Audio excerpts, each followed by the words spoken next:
You wanted the best. You've got the best podcast. The hottest podcast in the world. The Chris Voss Show, the preeminent podcast with guests so smart you may experience serious brain bleed. The CEOs, authors, thought leaders, visionaries, and motivators. Get ready. Strap yourself in. Keep your hands, arms, and legs inside the vehicle at all times, because you're about to go on a monster education roller coaster with your brain. Now, here's your host, Chris Voss. Hi, folks. Chris Voss here from the ChrisVossShow.com, the ChrisVossShow.com. Welcome to the big show, my family and friends. We really appreciate you being here today. Thanks for tuning in. As always, for the show to your family, friends, and relatives, go to goodreads.com/Chris Voss, LinkedIn.com/Chris Voss, YouTube, and what is there? Oh, TikTok. We're trying to be cool over there. It's not working. Anyway, guys, we have an amazing author on the show, and she's going to be talking to us about her book that she put out on March 6, 2018. It's called Octopus on a Treadmill: Women, Success, Health, Happiness.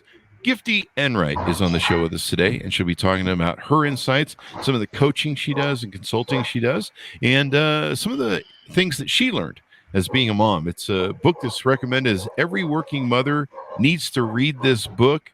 And there you go. So we'll be talking to her about her amazing brand that she's built and everything else. She has spoken at multinational organizations globally, top universities such as Oxford University, and has also given a TEDx talk. She is a highly regarded writer, and apart from her book, is regularly published in newspapers and magazines. She is also sought after for an expert commentary TV programs, and Gifty originally trained as an accountant and worked in a variety of blue chip companies before crossing over into IT and management consulting. She then became an author and a coach. Welcome to the show, Gifty. How are you?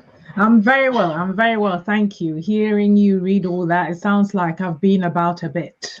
You certainly have. I mean, we've, anybody who's lived a life and put out a book and stuff has probably got some stories to tell. So give us a .com if you would, people, so that people can look you up on the interwebs, please. All right. So the .com will be giftyenright.com. There you go. So what motivated you on to write this book?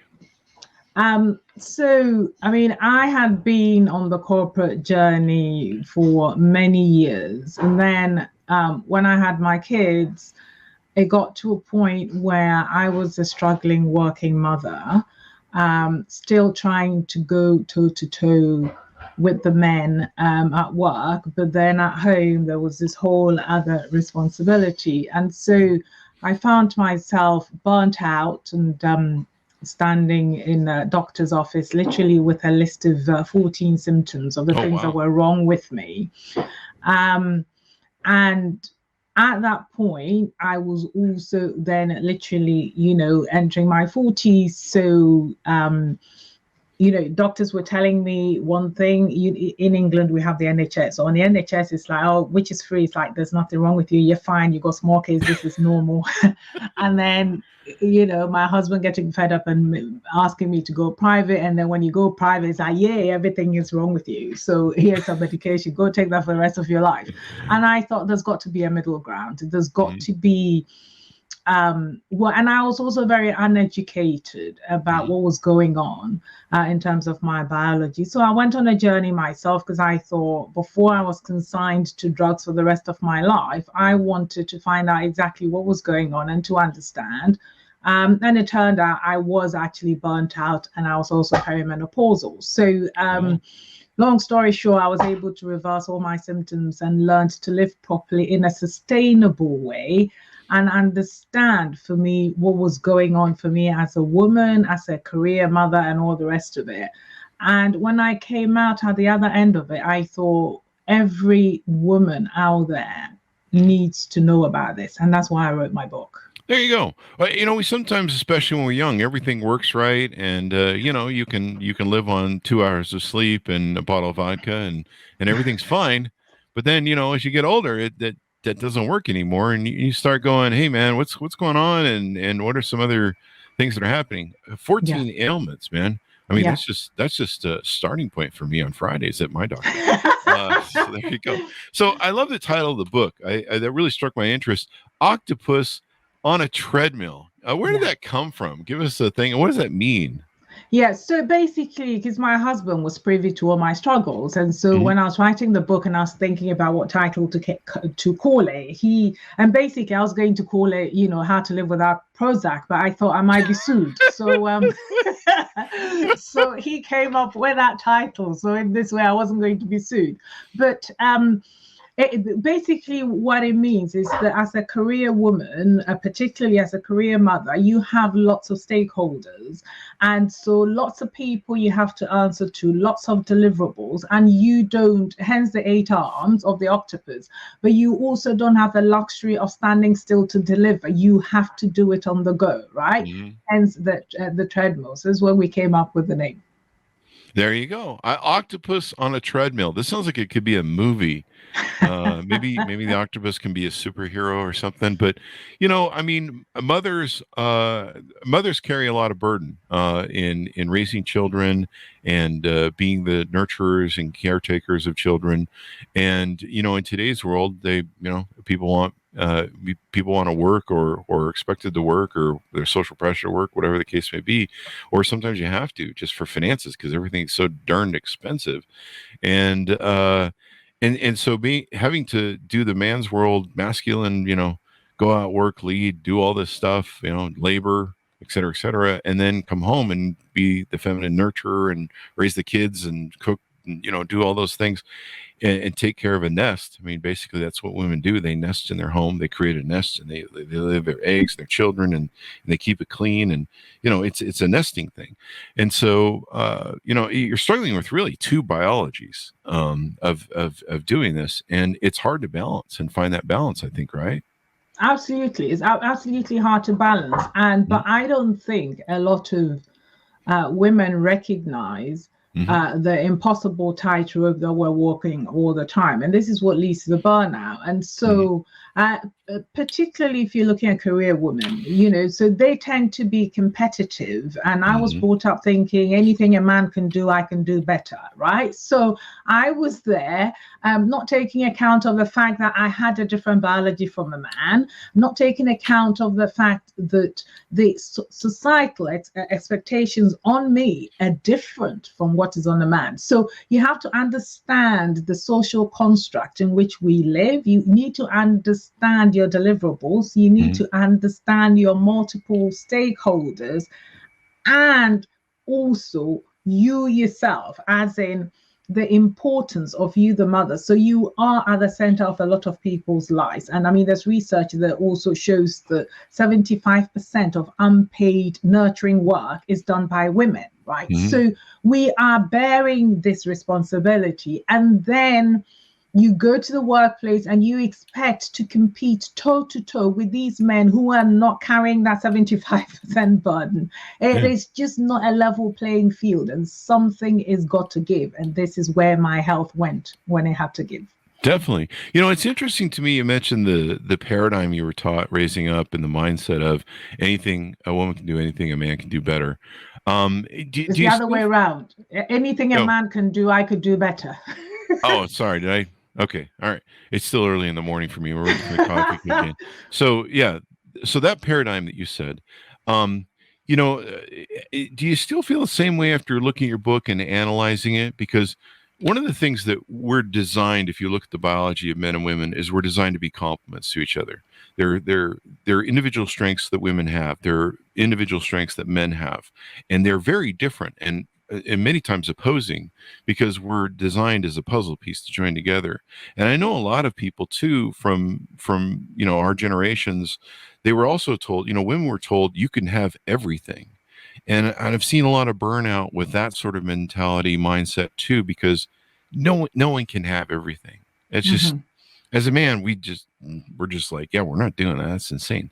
But a lot of people believe that, and then believed the thing you were told. So do you still find, after writing your book and analyzing this, that maybe that's not the right mindset to have, or is it still the right mindset? So it's interesting, actually, what you said then. It was quite a throwaway remark. As a man, they'll say, no, I'm not doing that. That is just crazy.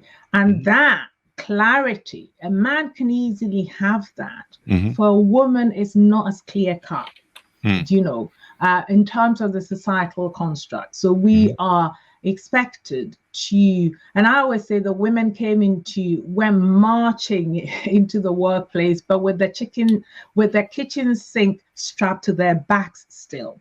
Right. And so it is not a matter of what a man can do, a woman can't do, or because we're designed to do different things. Yes, we have different biology, but people have different interests. And so, you know, if you're wired to, I don't know, be good at maths and go do all things computational, a man can do that just as well as a woman. But within certain levels of society and conditioning, what happens is the girls are then funneled a certain way, which means that their latent talents are not developed, and then you get roles being gendered. So I still stand by whatever a man can do, a woman can do if that's what she wants to do. Sure. Right? But better? But so and I'll come back to the better. I'm not letting that go. I'll come back to it. Okay. Right? So anything a man can do, a woman can if she wants to. But she needs to factor into the equation the societal expectations that are going to drain her. She needs to factor in all the biases that she will encounter in the workplace, like performance bias, where when a man and a woman turn, I think it was a couple of days ago, the UN Development Programme issued the Gender Inequality Report, and staggeringly, some almost is late into the 40% of people still think that when it comes to high office, you know, in politics, men do better than women, and that, you know, they expect it to be men. So in terms of the way we think, it is still certain echelons, even in women's mind, are still reserved for men. And so if a woman has to battle that in the workplace, as in respect is not automatically conferred on her, she doesn't automatically get credited for her achievements, and she really has to fight for that recognition. That is draining, and that can really affect people's performance. And then there's a small matter of childbirth. Now, when women go off to have children, suddenly their responsibilities have doubled. Right now, they are now responsible for another human being. Their biology is adjusting to, you know, the car crash that just happened to their body, right? And their hormones are, again, adjusting. But they are then supposed to just come into the workplace, if you're lucky, right? And you get maternity leave. I believe in the US is what, you know, you guys don't get anything like that. I don't think we even give it. We're really bad at social support over here. You guys are good at over there in Europe and France and stuff. You guys have all sorts of good support.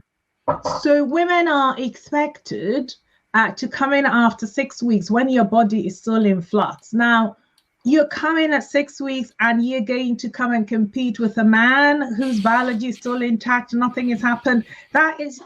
Give yourself a break, right? It's just not, yes, you can compete all you want, but at some point, something is got to break. And then also, and I've been there, Chris, where I'm literally lactating in the office, right? Where you have to, you know, in a meeting, it gets to a point where you'll have to excuse yourself because you think that if you don't excuse yourself, literally, your breasts are going to explode. Now, you cannot be sitting in a board meeting and be fully cognizant of what's going on when you're under that, you know, physical pain and biological pressure. And so for the women rushing back into the workplace, perhaps after childbirth, it's just not conducive. It doesn't make you weak. It just means that your body is doing something that you need to pay attention to. And what we need is for society to put as much weight and importance on that given birth and that child rearing as they would give to somebody going out of the home to work. There you go. And I like that caveat, the but that you said, because like there are certain things that women do that men cannot do better. Men don't walk around saying there are things that we can do. You know, we can do, well, the line is anything a woman can do, men can do better. That's not true. And I never heard any men really say that. So if there are, someone punch them in the whatever for me. But no, I mean, men can't do childbirth better. You know, it's not impossible, or that's completely impossible. You know, the nurturing, the design that what women give to children in raising them and shaping them, you can't take away the mother and father, the masculine and feminine, in what those two people are raised by. Otherwise, they end up with deficiencies. And this is all science and factual based. And so, you know, we're designed to be complements to each other. And a lot of what everyone's dealing with in society is suddenly shoving, you know, women into roles starting in the 60s. And, you know, they've got to balance these two, and they still want to go back to their biological nurturing nest and be the mother. And then they've got this workplace that's very masculine, that's very competitive, you know, and it's a merit-based society in work. It's not anything that where somebody, you know, should be recognized or get a free handout. It's merit-based. At least most are. I don't know. Some of the big corporations here in America have kind of become these egalitarian socialist monsters that is the reason they're losing money.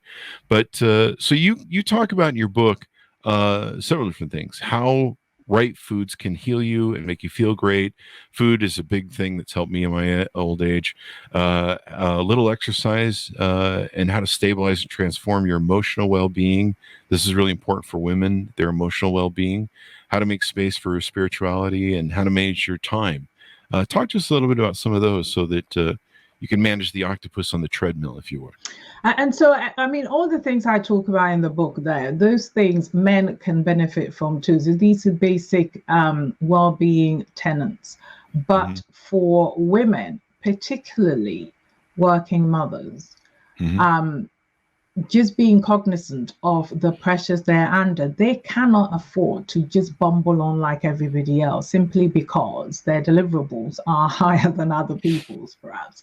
And so when I talk about, for me, until, you know, I got myself sick, exercise, I just didn't do exercise. You know, I just didn't do sweat. It was all a bit too much and I couldn't be bothered. And I didn't understand that, you know, and I never had a weight problem. And I thought it was just people that wanting to lose weight that exercised, right? I was that uneducated about it. And it was only when I had my issues that I started understanding about how exercise is good for your mental health and also, you know, physically. Yes, you get to look good when you exercise and stuff like that. You have toned abs and arms and whatever. But it's not just about the yoga bum. It is about how you get to feel in your body, how you get to feel strong, and how exercise can help you cut through stress. And so, considering that these working mothers are under enormous amounts of stress, you need to incorporate exercise into, you know, your lifestyle. And so for me, that's something I came to late in life, and I wish I had known better. Right? And I think it's hard for mothers too, because they're cooking, they're cleaning, they're taking care of the kids. You know, they're in a role where they're doing all their nurturing and the things that, you know, women are great at, and caring for their children. And so finding time for them, the one thing I've always, you know, my mother went through this with us. You know, she was always the last one to eat, the last one to sit down. She was so selfless and giving of herself to create an environment for us to have the best way to be raised and help us in all the ways that her biology told her. But one of the challenges I hear from women is that they spend so much time giving selflessly of themselves to their children and their loved ones that they don't take care of themselves. Yeah. So, I mean, when it comes to self-care, there's a lot of women that feel guilty about the whole self-care element of it. But you can't pour from an empty cup. That's And true. so you need to, once they understand. So when I coach women, this is one of the important things that I get them to understand, that they are very important. They are at the center of a lot of people's lives. They have a lot of dependents, not just their children. And so it is really, they owe a duty of care to those people by them taking care of themselves. Because you cannot discharge your responsibilities if you're not feeling well. And I had that sharply brought to my attention when I had my second son, because I was very ill. I had to have surgery, etc., etc. And when I came home and could hardly walk and had to wake up in the morning to take painkillers before I could literally come downstairs, suddenly I could see the wheels coming off, because everything that I would have normally done wasn't being done. And it's not because my husband isn't capable. He's a very capable, strong man, but because of the gendered roles we had assumed, suddenly he didn't know like about a kid's school uniform or whatever, because I had always insisted on working and still doing all that. I mean, we don't live like that anymore because of what I went through, and now the roles have changed dramatically in the house. And so when people think that women are designed to do the housework, or we have special arms for baking or whatever it is, that's just nonsense. That's just a skill. And men can just as well do it as women. But because of our societal conditioning, it is assumed that the woman is going to do those roles. And depending on the dynamic in your family, if it works for the woman to do it, knock yourself out. But at some point, you need to look at the home as an enterprise with two people, if you like, the two directors, you and your partner, and make sure that whatever the activity set is for keeping that enterprise on the road is split fairly. There you go. And well, that's the balance, that's the real, I saw somebody recently, it was kind of a TikTok video that went kind of viral, and someone was talking about how, in a marriage or relationship, it's not a 50-50 partnership. There are times where one partner needs more help than the other. And she was talking about how, sometimes I sit down with my partner and they go, "Hey man, I'm having a hard day, something at work or whatever the case is, or energy wise, I'm at 20%. And the other partner goes, "Hey, I'll fill in your 80%. I'll do it." And, it's not a 50-50 thing. And it's like what you talk about where, everyone needs to support each other in roles and fill in the holes or fill in places where they need to. And, vice versa. There's the, "Hey, I'm feeling it here today." And she talked about how if we both come home and we go, "Hey, we're both at 20%, we need to figure out how to not take and react to each other in a way that is destructive, and try and find where they can get back to that balance." Because, we all have bad days and we all have struggles, and sometimes we're going through things. And that's the beauty of a relationship, is you can hopefully support one another. And so when you say it's not 50-50, I actually beg to disagree. It should be 50-50. It should be 50-50, as in, and when I work with clients, I sit down and I whip out the spreadsheet and I'm like, list out the activity set. And then, because the women always think that, and I used to fall into that category thinking, I've got one of the good ones. I've got a good husband. He helps around the house, but it's in the languaging. He helps around the house. Like, we have to do it and somebody else is helping, rather than the ownership of, this is the activity set, this is what makes this household work. Now, here are the two capable individuals, who is going to do what. And depending on how you come out with the split, if it suits the dynamic for it not to be 50-50, that's fine. But it's an individual dynamic. And also that split is got to be fluid, right? Depending, so that is the point I think you were alluding to. Somebody comes home and they're 20%. So depending on the tasks and who's doing what, it's got to be fluid, as in when I was sick and I couldn't keep the end of the bargain of whatever, the other person needs to be able to fill in. But at the start of it, at the core is clarity on the activity set and making sure that is split equitably so that one person is not left burning out whilst the other person is completely oblivious to what's going on. There you go. I love that analogy. So there's several different services you offer on your website, and consulting you do, coaching you do. Let's talk about that. I noticed there's a mastermind on here, and then our masterclass, and then some free sessions and different things that you do to help people. Let's talk about those. Right. So when I work with women, so basically, I've got a coaching program that I put women through, and I just specialize in working mothers. So if you're not working mother, you're not my people, unfortunately. It's not because I don't like you. It's just they come with a unique set of challenges, right? And so basically, and I also work holistically. So I'm looking at the physical, mental, emotional, and spiritual. So we go through that whole aspect of their lives to see what is going on, as in troubleshooting, and what fixes need to be put in place. And I practically give them a routine for their lives, as in what should the day look like. And I mean, we look, apart from the fact that we work on the physical, so the physical, we're looking at things like nutrition, what they should be eating, sleep, exercise, that sort of thing. So that's physical. And then we're looking at the emotional, as in stress, and how they're processing emotions and their mindset and all that kind of stuff.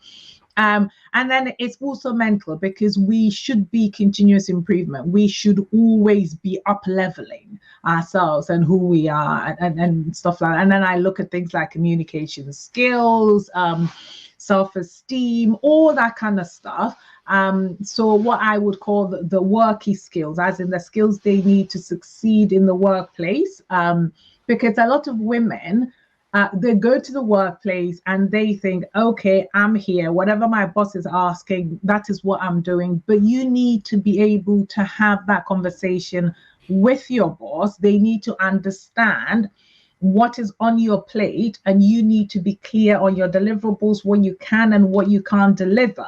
But a lot of people never really have that conversation with their boss, and things keep piling, and before you know it, they're not delivering. Right. And so it's having that self-esteem to have that conversation, to manage expectations, as it were, so that you will be able to actually deliver properly. So we go through all that. I look at their relationships as well, because most relationships tend to be, I'm not a relationship coach, but what I look at is the dynamic. And again, what we talked about, well, especially that I whip out. So we're looking at giving your partner the clarity in terms of how we're keeping the show on the road, because a lot of partners have got no idea the pressure and the burden that their partner is carrying. There you go. And these are really important tasks. You've got with coaching, people can watch your masterclass. That's a big part of it. People can get involved with you. How do people reach out and work with you, talk to you about working with you, and get to know you better?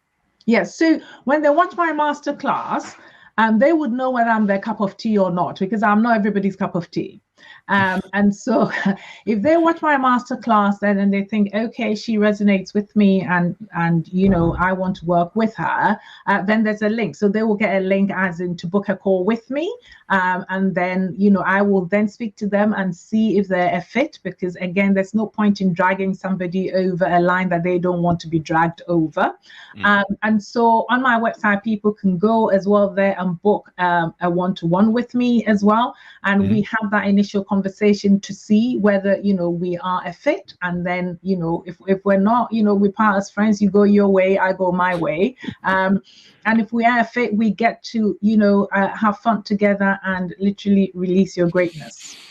There you go. I mean, and I think a lot of women need, I think we all need a lot of help, actually, when it comes down to it. I know a lot of mothers, like you say, burn out and struggle with work-life balance and all this stuff that goes on. Our biologies weren't designed for a lot of this crap that we deal with today. In fact, between phones and blue light and computers and stuff, our biologies are still trying to keep up with what we're putting ourselves through. The junk food that we eat, this processed food, our bodies are like, this isn't working for us, and so we're ramming ourselves through so many challenges biology wise. Anything more you want to tease out on the book and your services and how you do them, and before we go well, so I mean, in the book, of course, I talk about the spiritual aspect of things, and there's nothing woo-woo there at all. For me, spirituality really is psychology on steroids, as in your own personal philosophy. What it looks at your values and what actually you will die for. And a lot of people, this is not clear to them. They don't actually understand what it is they're going to die for. And you need to know who you are, what makes you tick, and what actually gets you engaged. And once you know that, and lots of people have changed jobs because of that. Because before that, they were just doing it because they pay the bills, but they're unhappy. They hate their boss, whatever, right? But they're just there thinking, this is as good as it gets. But when you get into the spirituality side of things and you start seeing yourself as, let's talk about nutrition, for example. For me, my philosophy there is my body is a temple. And so if my body is a temple, I'm not going to fill it with rubbish, am I? I'm going to eat food that sustains my body. And so this is where your spirituality then dictates how you move, as it were. And so it's understanding that, because that determines your mindset, and your mindset is what's going to drive your thoughts, and your thoughts are what's going to drive your actions. So if you're there trying to, I don't know, lose weight, for example, and you're finding it hard and you can't be motivated and whatever it is, it's just peeling the layers back and going back to, hang on, how do I see myself? How do I operate in this arena? Who am I?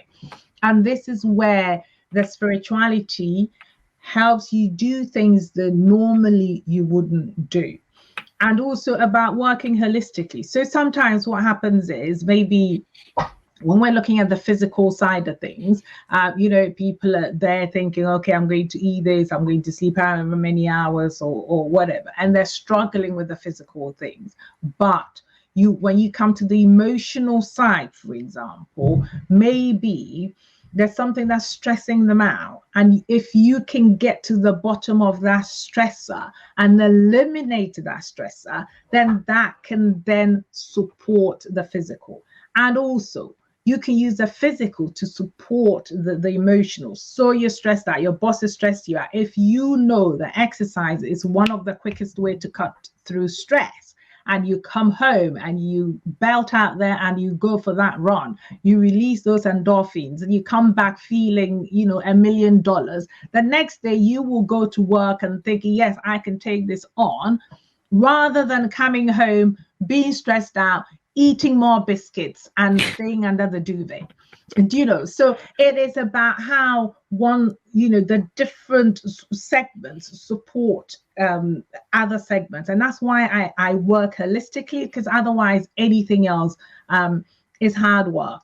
And for me, my mission is to get women to stand in their power, because I absolutely believe that with empowered women on the planet, we can fly. We can literally, there's nothing to stop us.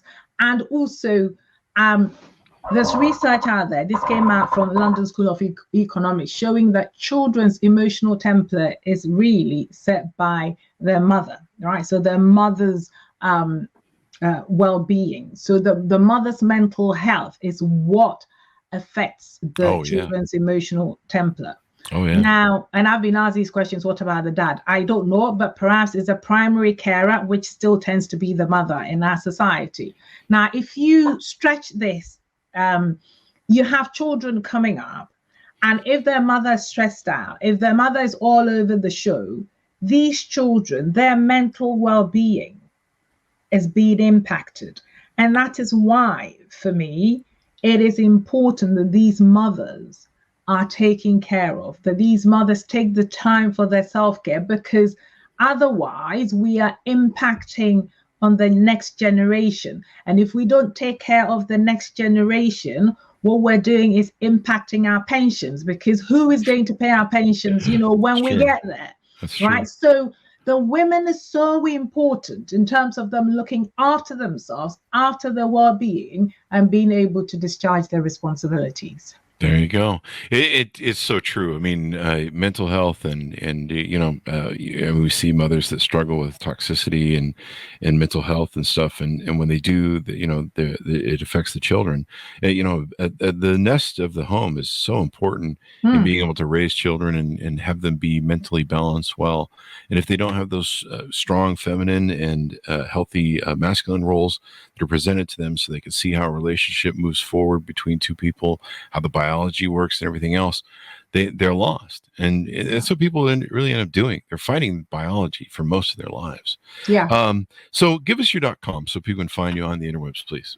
Yeah, so .com is gifty.enright.com. And all my social media handles are there as well, because I'm on most of the social media. And Gifty, it's been wonderful to have on the show, very insightful, and hopefully we can improve a lot of women's lives. Thank you ever so much for having me. I appreciate it. There you go. Folks, order per book wherever fine books are sold. Go to Amazon or wherever the nice places for books. Stay on these alleyway bookstores. They're dark and damp, and you might stub your toe and get a tetanus shot. Check it out. Octopus on a Treadmill. Women's Success, Health, Happiness. Available on March 6, 2018. One thing I forgot to announce at the top of the show, we just booked CNN anchor Jake Tapper on the show. We've had a number of CNN anchors on the show. He will be on the show in August, so be sure to check that out. Further, show your family, friends, and relatives. As always, thanks for tuning in. Be good to each other. Stay safe, and we'll see you guys next time. And that should have